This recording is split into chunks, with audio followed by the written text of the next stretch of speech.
New York City, 1956.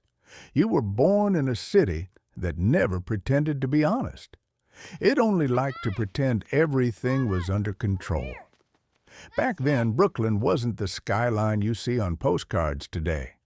There were no glass towers, no luxury condos, no tourists taking photos of street murals. Brooklyn was brick, long rows of apartment buildings with metal fire escapes running down their faces like ladders for ghosts. The sidewalks were cracked, the streets smelled like pizza, gasoline, and the sweet chemical scent drifting out of laundromats that never seemed to close. In the summer, windows stayed open all night. Radios played baseball games. Somewhere, a couple argued. Kids played stickball until the streetlights came on.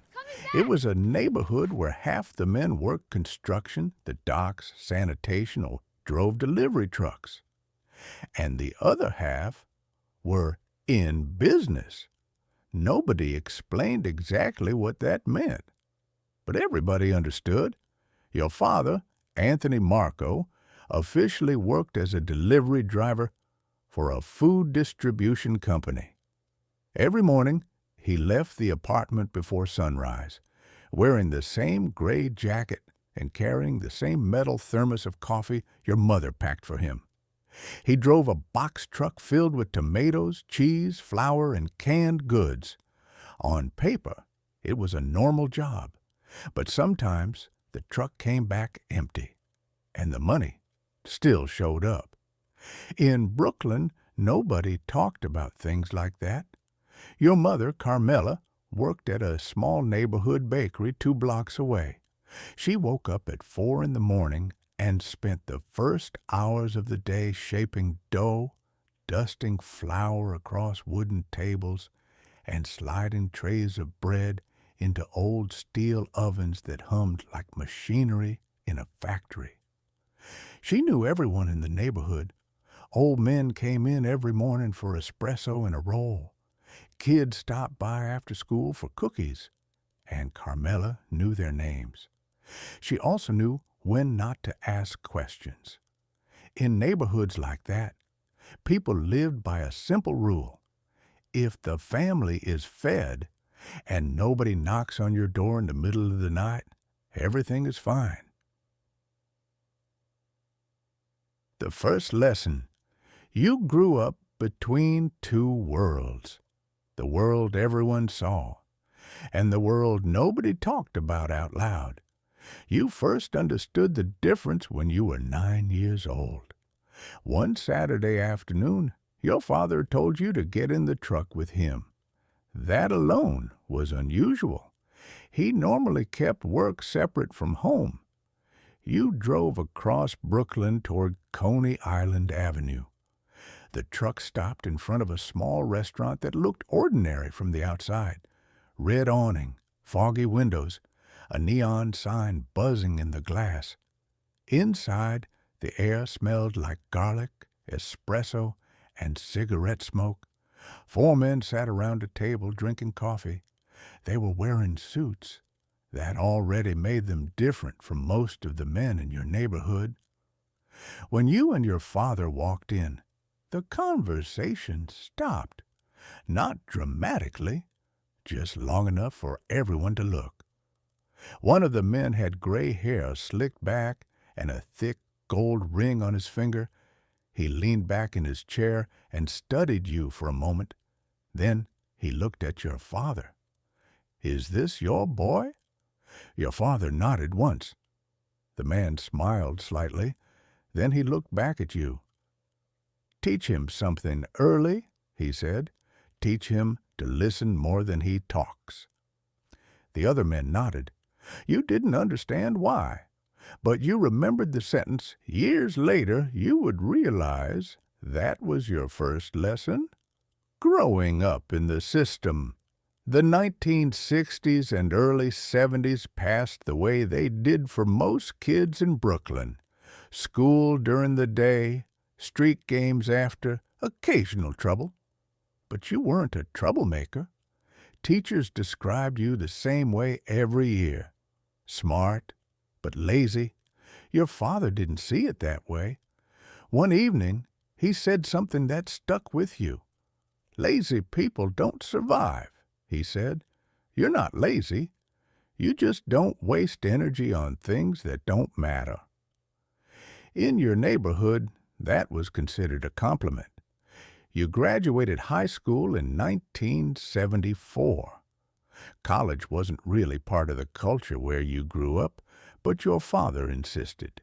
He enrolled you in a local community college for accounting classes, not because he wanted you to become an accountant, because numbers were useful, very useful, when money moves through envelopes instead of bank accounts.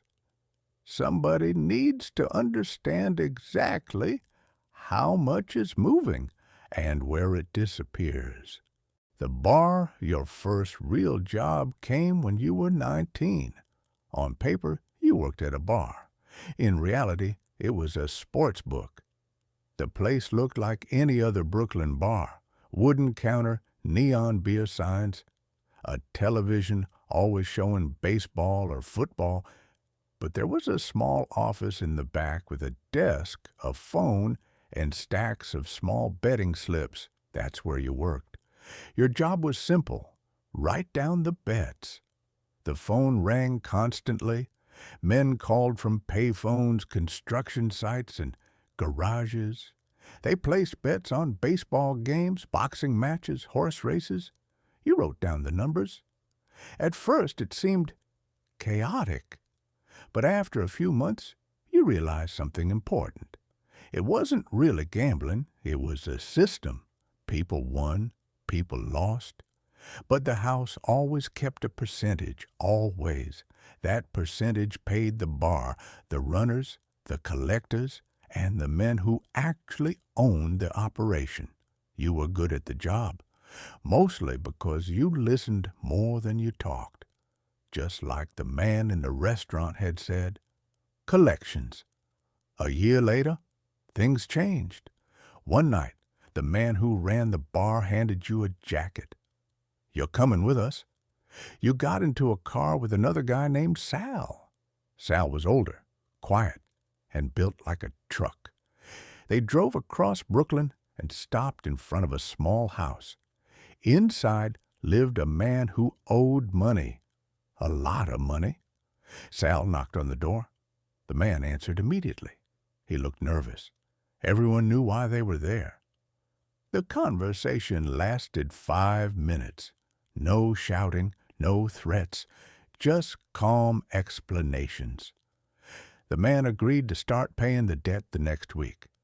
When you got back in the car, Sal looked at you. You see how that works? You nodded. Most people already know the rules, he said. You just remind them. That was your introduction to collections. Most of the time it was simple. Occasionally it wasn't. But the real job wasn't violence. The real job was reputation.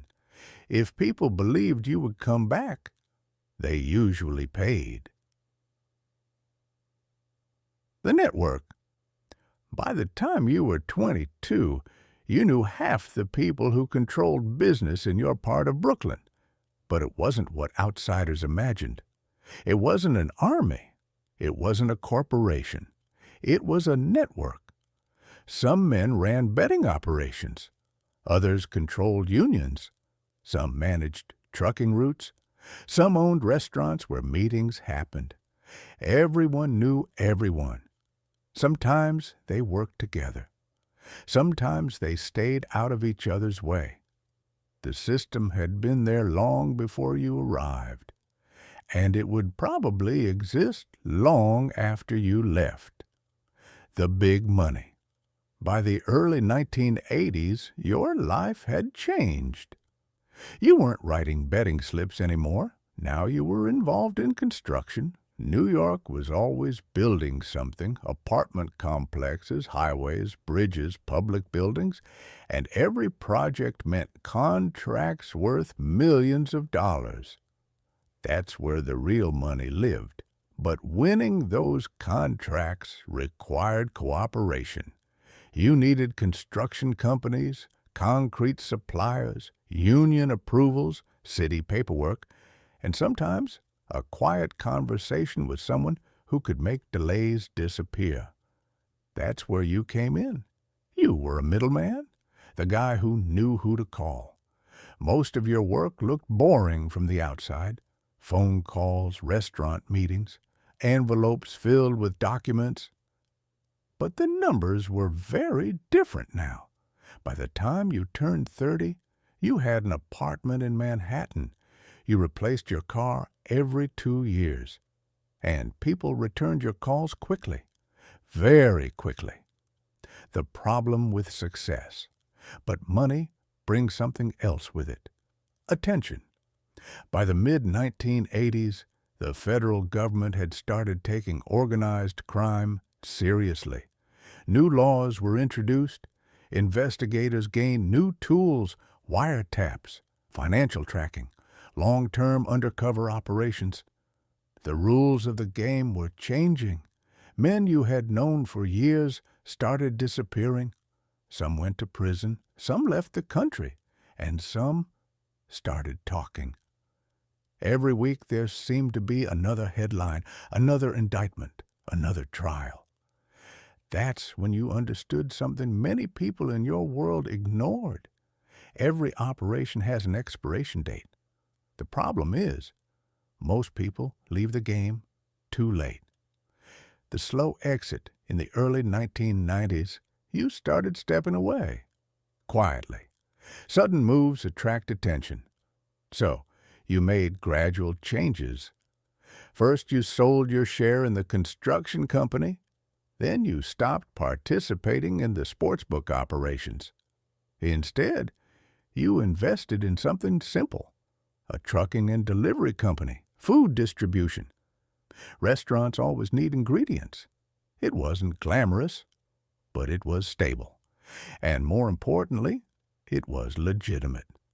Your father understood immediately. "You're doing the smart thing," he said. Many men in your world never got that chance.